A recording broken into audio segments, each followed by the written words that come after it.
Assalamualaikum warahmatullahi wabarakatuh. Bagaimana kabarnya ibu-ibu? Semoga sehat selalu ya.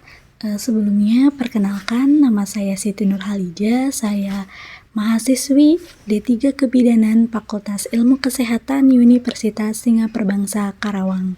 Di sini saya akan memberikan materi yaitu berupa edukasi kepada ibu-ibu semua mengenai plasenta peripia. Nah, sebelumnya pasti ibu-ibu belum tahu kan apa itu plasenta peripia? Oke, saya akan jelaskan ya ibu-ibu.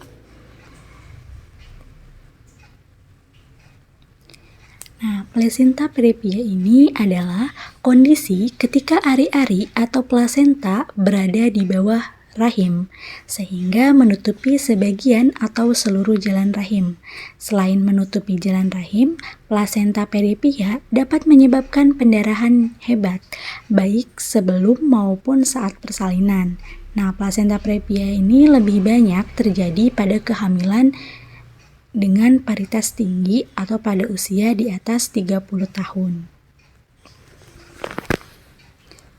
Penyebab dari plasenta peripia ini yaitu yang pertama adalah usia 35 tahun atau lebih, bukan kehamilan yang pertama. Yang ketiga yaitu hamil bayi kembar. Yang keempat, posisi janin tidak normal, sungsang atau lintang. Yang kelima, riwayat keguguran. Yang keenam, bentuk rahim yang tidak normal. Yang ketujuh, riwayat plasenta peripia pada kehamilan sebelumnya. Yang kedelapan, riwayat operasi pada rahim. Yang kesembilan, penggunaan narkoba atau merokok saat hamil. Nah, untuk klasifikasi plasenta peripia ini dibagi menjadi 4, yaitu ada plasenta peripia totalis atau komplit, yaitu plasenta yang menutupi seluruh ostium uteri internum, atau jalan lahir. Pada jenis ini, bayi dilahirkan secara normal karena resiko pendarahannya sangat hebat. Contohnya bisa dilihat seperti itu, jadi plasentanya menutupi jalan lahir. Terus yang kedua ada plasenta peripia partialis, yaitu plasenta yang menutupi sebagian ostium uteri internum.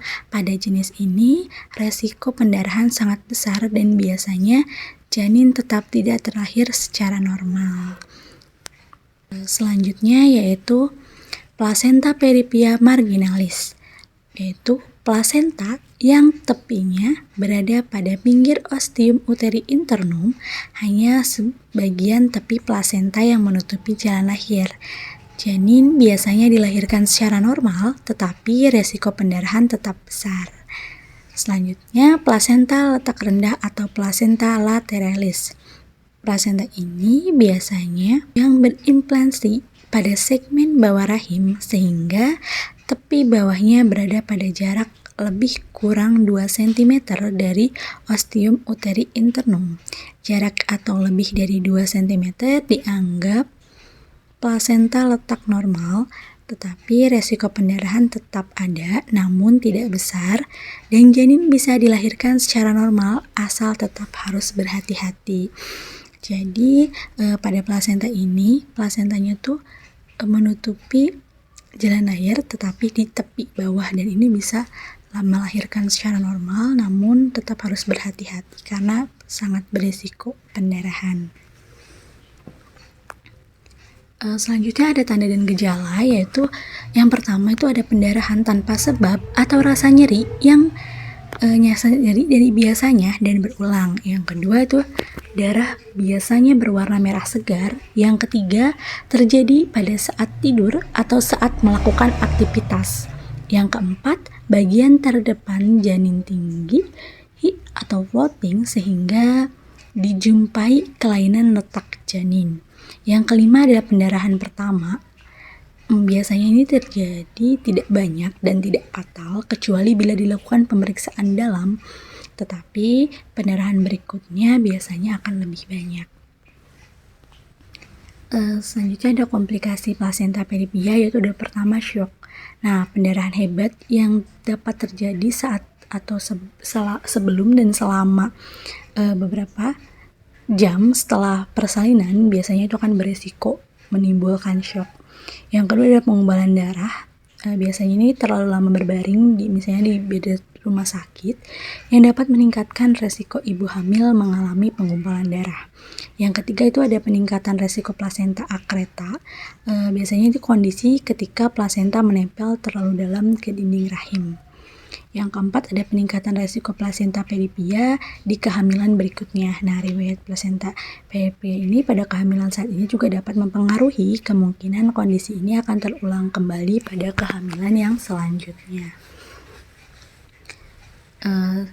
Ada cara pemeriksaannya, yaitu biasanya dilakukan oleh dokter.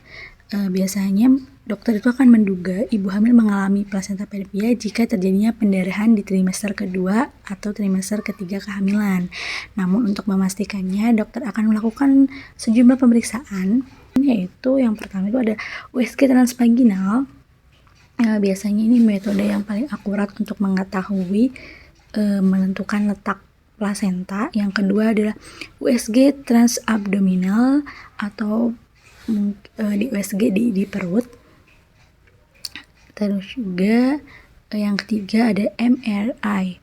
Biasanya ini digunakan untuk membuat dokter melihat gitu bagaimana posisi plasenta yang lebih jelasnya.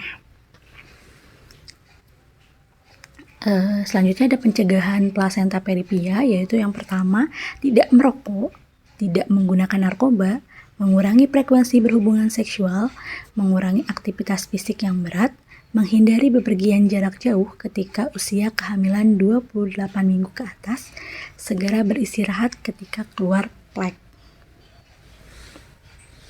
Selanjutnya itu ada pengobatan. Nah, pada ibu hamil yang tidak mengalami pendarahan atau hanya mengalami pendarahan ringan, dokter itu akan menyarankan untuk perawatan mandiri. Nah, berupa yang pertama itu adalah memperbanyak istirahat dan berbaring, yang kedua mengurangi aktivitas fisik yang berat, yang ketiga menghindari berhubungan seksual. Nah, bila ibu hamil mengalami pendarahan yang hebat dan berulang, dokter akan menyarankan agar bayi yang dilahirkan secepat mungkin dengan operasi sesar.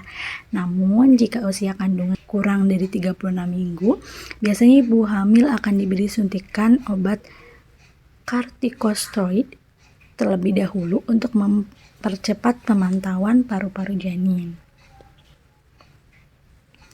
Di sini ada contoh dari gambar plasenta peripia, yaitu ada contoh yang pertama itu plasenta peripia letaknya rendah dan jarak plasenta ke liang rahim itu bersekitaran 2,5 sampai 3 cm. Nah, untuk foto yang selanjutnya itu ada plasenta peripia marginalis. Nah, plasenta di tepi liang rahim dan berjarak kira-kira 2 cm. Selanjutnya itu ada gambar plasenta peripia partialis atau plasenta menutupi sebagian jalan lahir.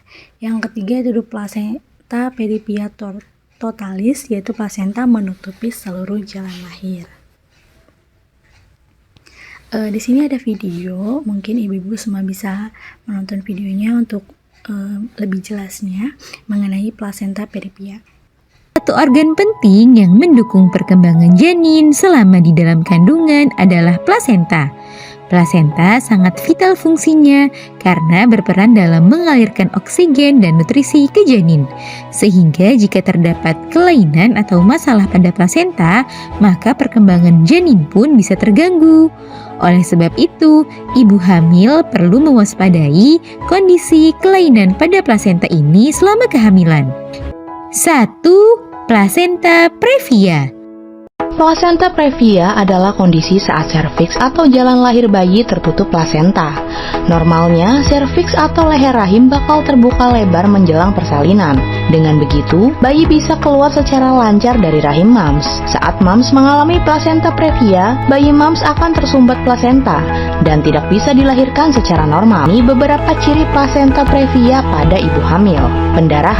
Pendarahan terkait plasenta previa biasanya berupa pendarahan tanpa disertai rasa nyeri atau klam perut yang parah. Namun pada beberapa ibu hamil tidak mengalami pendarahan sama sekali. Kontraksi. Selain pendarahan, beberapa penderita plasenta previa biasanya juga mengalami kontraksi sebelum jadwal melahirkan. Kondisi ini biasanya berbarengan dengan pendarahan.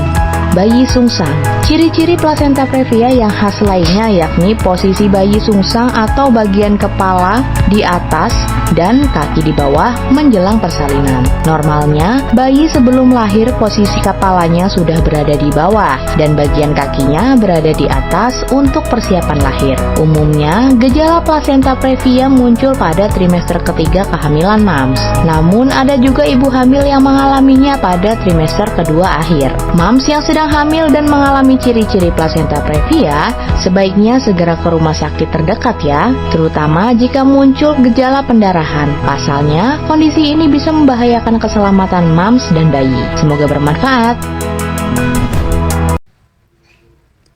Nah, untuk kesimpulannya itu plasenta peripia ini adalah kondisi ketika ari-ari atau plasenta berada di bawah rahim sehingga menutupi sebagian atau seluruh jalan rahim. Nah, selain menutupi jalan rahim, plasenta peripia dapat menyebabkan pendarahan hebat baik sebelum maupun saat persalinan. Plasenta peripia ditandai dengan adanya gejala pendarahan tanpa rasa nyeri, darah segar berwarna cerah, pendarahan tidak terjadi berulang, disertai kelainan letak plasenta yang menutupi jalan lahir. Baik, mungkin itu saja yang dapat saya sampaikan. Kurang lebihnya mohon maaf. Karena saya juga masih belajar, mungkin semoga ilmu yang saya dapatkan bisa bermanfaat untuk ibu-ibu semua. Terima kasih sebelumnya. Wassalamualaikum warahmatullahi wabarakatuh.